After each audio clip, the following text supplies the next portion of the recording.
I know a lot of people were expecting me to get into Anthony Davis and Anthony Davis getting injured and Shannon Sharp, a.k.a. Club Shay Shay, and everything that he's got to say, talk about how Anthony Davis is going to play 65 games this year. And I said, hell no, you'll lose that bet by Valentine's Day. Well, lo and behold, Anthony Davis had hip spasms against the Miami Heat the other night. And as a result, he had to leave the game in the second quarter. Of course, the Miami Heat lost that game just by 1 point, but they still lost because Cam Reddish couldn't hit a wide open 3-point shot after LeBron James drove to the basket and fed him the ball. Wasn't that wide open, had a contested, the shot was contested to some degree, but nevertheless, he got it off. And if you Cam Reddish and you want to be in this league, you're going to have to hit those shots. It's just that simple.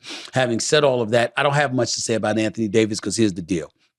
Right now, on this season thus far, he's averaging 23 and 12 on better than 55% shooting from field and nearly 43% shooting from three-point range, hitting 3 of his 7 3-point shots, okay, in the games that he has played. So we understand that Anthony Davis is playing at an elevated level, and there's really no news to report when it comes to him other than to say, if the brother is healthy, the Lakers have a big-time chance. If he's not healthy, they have no chance. It really comes down to that. There is no way to slice it. We just got to live with that, and we got to hope that he finds a way to make sure he's durable enough to be on the court. I want to get into a bigger issue because the bigger issue for me is LeBron James. And I say this respectfully with affection because LeBron James is one of the greatest players to have ever lived. He's also getting on my damn nerves. You know, there was a quote that was put out about LeBron James the other day, and it was by LeBron James. And I'm going to show it to you here on the full screen because I want you to see it as I read this to you, okay? Because I want to understand and illuminate my level of disgust, and I'll explain it all in just a second. This is a quote from LeBron James just the other day. I believe it was in the aftermath of a loss to Miami. He said, quote, either right before the game or right after the game. He says, quote, I think I would still be at this level no matter if I would have came here or not. Let's not get it twisted, LeBron said about coming to Miami and playing there for 4 years, winning 2 championships, going to the finals all 4 years. He said, the 4 years I was here, it was amazing. I loved everything about it. Loved this franchise. This franchise is top tier. It's one of the best franchises in the world. But as far as my career was going to be my career as far as individually, because I know how much I put into the game and I know how much I strived to be as great as I can be. LeBron James continues. He said, but as far as what I was able to learn here was second to none. That's for sure. I came here for one reason and one reason only, and that was to win championships. That was my only goal. That was the only reason I teamed up with Dwayne Wade and Chris Bosh, because I felt like I couldn't do it in Cleveland. We couldn't. I tried to recruit guys to come to Cleveland. I tried to go and help the upstairs, and it wasn't happening. So I had an opportunity to be a free agent. So I did what I thought was best, not only for my career, but for me at that point in time. Obviously, when those comments leaked, James felt like he was stating the obvious and doubled down on his beliefs, responding to a tweet recalling LeBron James' comments that he'd still be dominant. He said, "You damn right I would still be. I'm chosen. Ain't nothing changing that. Maybe less rings, but dominant from start to finish." That's what LeBron James said. Here is where I think it's important to point out. LeBron James is absolutely right. He's a career 27-point per game scorer. I think he's the greatest small forward in the history of basketball. I think he's one of the top 2 greatest players of all time in the history of basketball. I'm not going to regurgitate my comments that I've stated ad nauseum over the years. He's not Michael Jordan, okay? When you take into account the initial years before he was ultimately able to capture a championship, being scared to go to the free throw line, jacking up shots because he didn't want to get fouled, because he didn't have that level of confidence at the free throw line. These are facts. These are facts. LeBron James and everybody else can slice it any way they want to. It's freaking facts, okay? And then when you went into the finals and you were being guarded with your back to the basket near the post area by the likes of Jason Terry and J.J. Barea, you know how inexcusable that was. Did that ever happen to Michael Jordan? It did not. A 6-time champion, 6-0 in NBA Finals, never allowing a series to get to a 7th game, a 10-time scoring champion, a 9-time All-NBA defensive first-team player. Are you kidding me? Are we smoking something? Are we on crack? Ain't nothing to talk about here. Nothing to talk about. But I want to get into the whole deal about he would have been what he is, whether he went to Miami or not. Let me explain and break this down, and I hope that y'all receive this education that I'm about to provide, because it's basketball that we're talking about here, and we know that I know what I'm talking about when I'm talking about my basketball. I want you to understand before I say anything.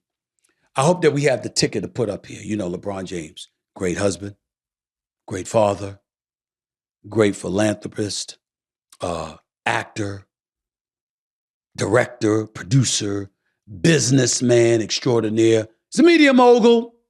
That LeBron James, okay? I'm going to put all of that up because God forbid I say a critical word about LeBron James. I got him number 2. The game started in 1947. I got him number 2 all time. God forbid that I got him number 2. I mean, the Rich Pauls, the Maverick Carters of the world, primarily Rich Paul, more so than Maverick Carters. But I mean, my God forbid we say anything less than LeBron is the greatest ever. LeBron is the closest thing to Jesus. God forbid we say anything else. I mean, stop the presses. So I got to put that ticker on there because I got to remind everybody. I got to remind everybody of the greatness of LeBron James, how it is so obvious, it is so crystal clear. It is something that we all know. That we should do everything short of bowing to this man. Fair enough. Now let me get to the real issues. LeBron James is phenomenal and great. Let me tell you who else was. Charles Barkley was. Patrick Ewing was. Reggie Miller was. Karl Malone was. There's quite a few people who were absolutely positively phenomenal and great who've never won a championship. So my point to y'all is it fair and legitimate to say that if LeBron James hadn't gone to Miami, instead of being compared to Jordan, he would have been compared to Karl Malone? And we ain't throwing no shade on the mailman because we understand what the mailman brings to the table.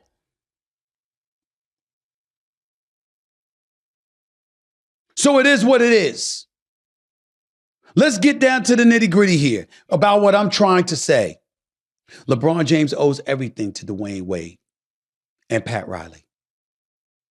They don't win a championship without LeBron. That is absolutely true. That is absolutely true. But it was D. Wade that had a title before LeBron arrived. It wasn't the other way around. Y'all remember when D. Wade was in 2006 against the Dallas Mavericks? One of my producers here, Ray, you remember that. You remember that, don't you? Didn't you remember D. Wade?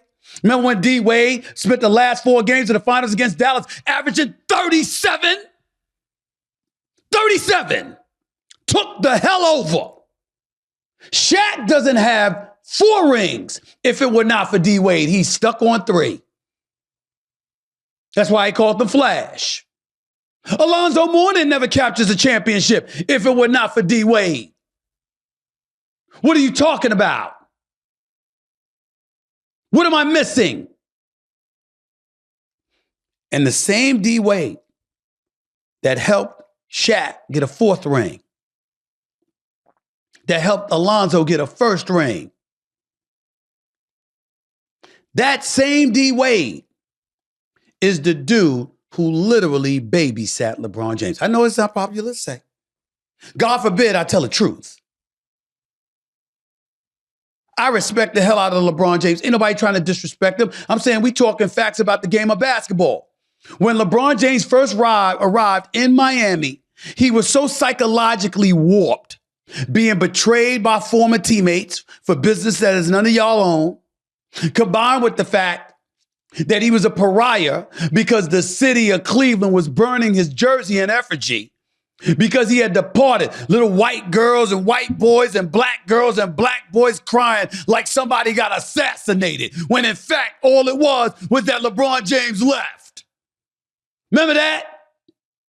Crying in the streets of Cleveland and Akron and beyond. You went to Cleveland after that for 4 years. It looked like a desert town.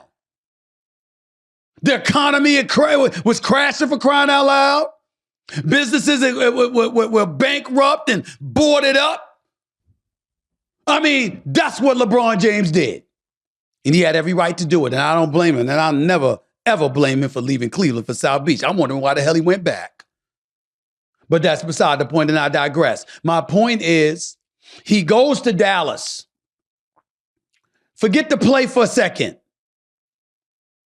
Ladies and gentlemen, he never did a press conference by himself. The entire season, D. Wade sat by his side. Now, they want to tell you that the Miami Heat were concerned that there would try to be some kind of divide between the media would try to divide him and LeBron, D. Wade, and LeBron. Oh, shut the up. Nobody trying to hear that. That is not the reason. The reason is that they were not clear that LeBron would be able to stomach the level of vitriol aimed in his direction. The culture that existed in Miami protected him. It buffered him. It strengthened him internally, elevated his spirit and his intestinal fortitude. And he had his brother, D. Wade, who, by the way, was smaller in size, but much larger towards manhood than LeBron was. D. Wade was a man by the time LeBron James arrived. LeBron was growing into manhood. I don't say that disrespectfully. LeBron James is phenomenal, and he was great, but there was a lot he had to deal with. And D. Wade was that big brother. LeBron never called him a little brother. He called him a big brother because he looked up to him. And it was then and only then when D. Wade was willing to step back after that NBA Finals loss, recognizing that they were never going to win unless he handed the reins to LeBron James, because LeBron James needed to be the number one option, not D. Wade. Because LeBron James was better, because he was so elite. I'm telling you this because D. Wade said so. And not only did he say so to the public, he said it to me. See, I ain't no damn podcaster sitting behind some desk, running my mouth, and I never reported anything. I've been a reporter for 30 freaking years. I talk to people. I have sources. And be damned, how many interviews do you need to see me on camera with D. Wade to know I know what the hell I'm talking about? He told me that. So understand what transpired here.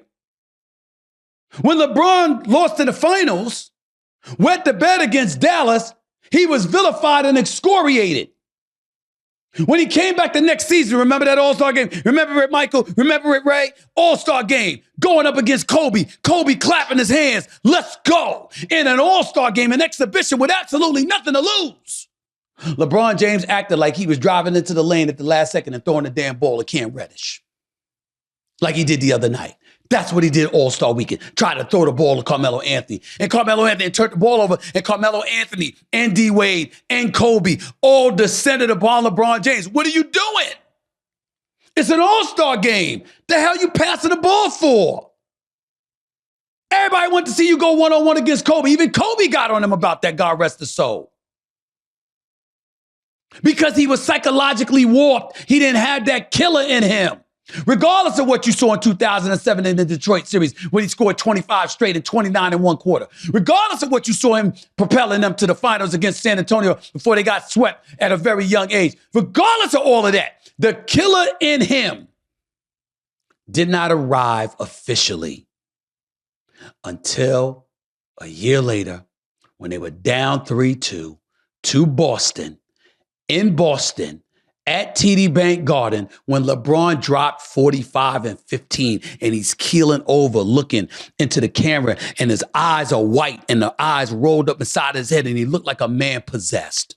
Because the world, including yours truly, were there in attendance to watch what we thought would be his fall. Because once they fell down 3-2, we did not believe that they were going to go into Boston and beat KG, Paul Pierce, Ray Allen, Rondo, and the crew coached by Doc Rivers. We thought they were done.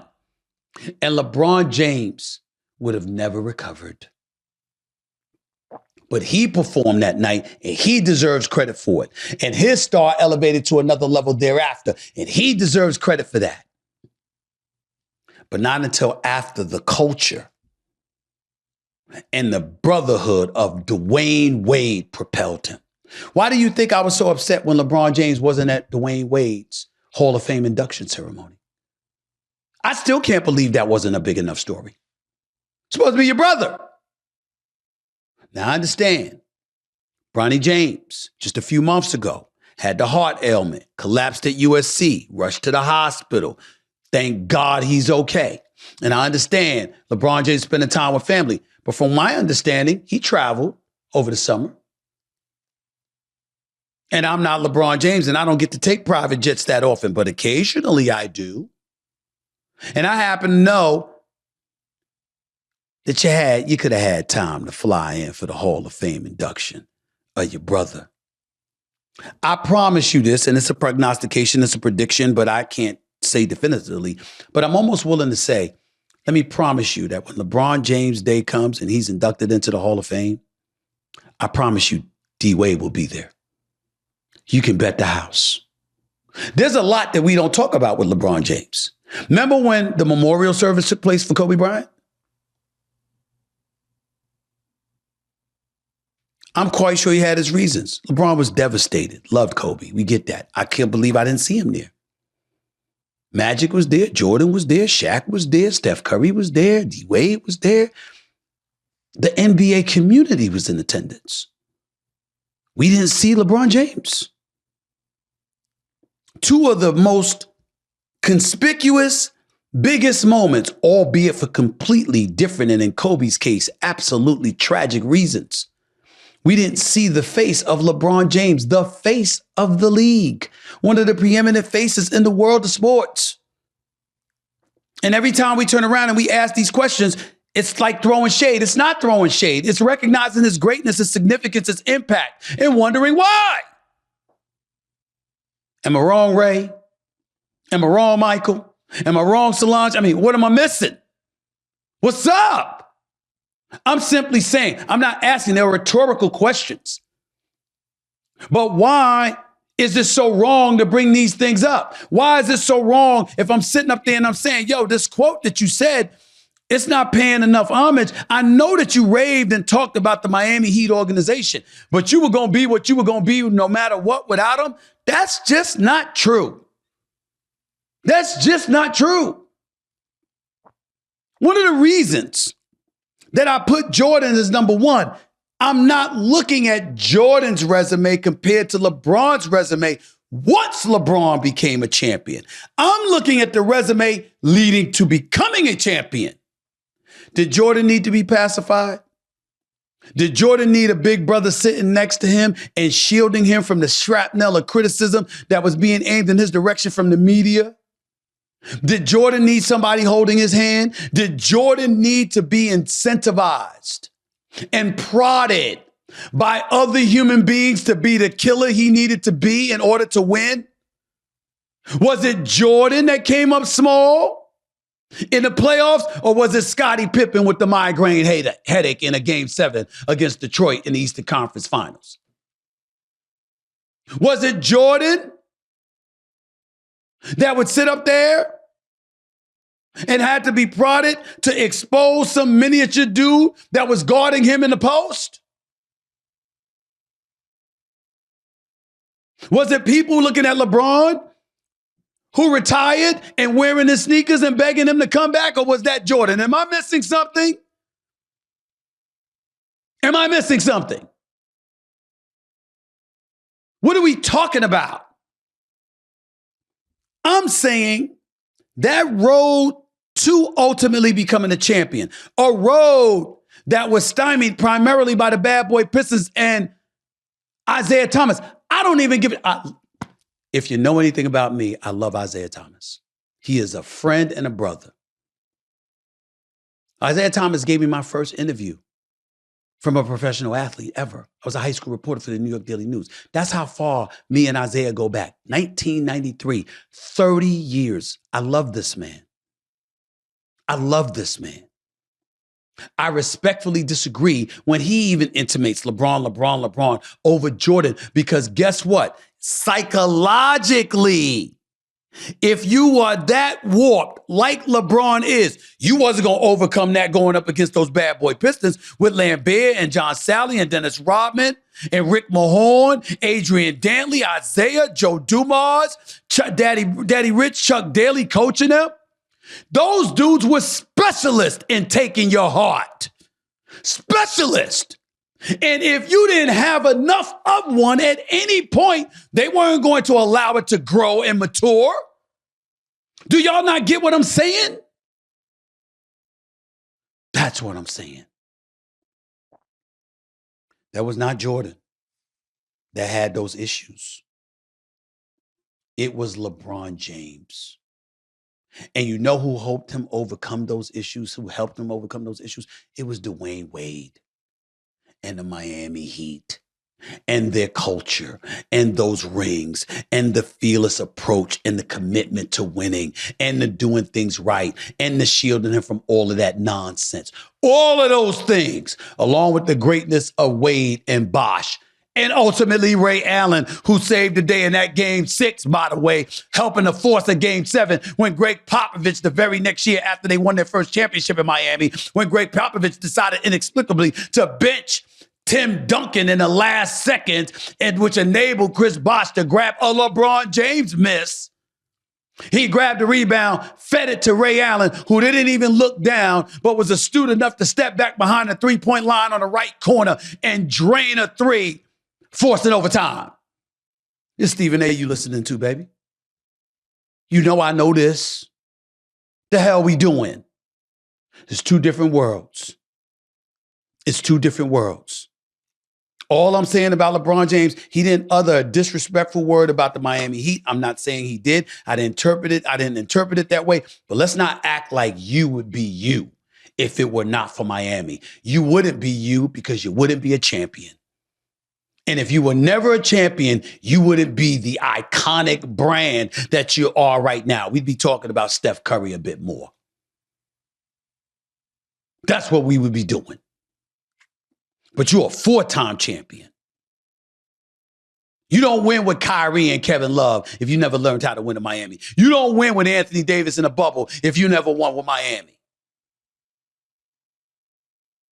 Remember that. Remember that.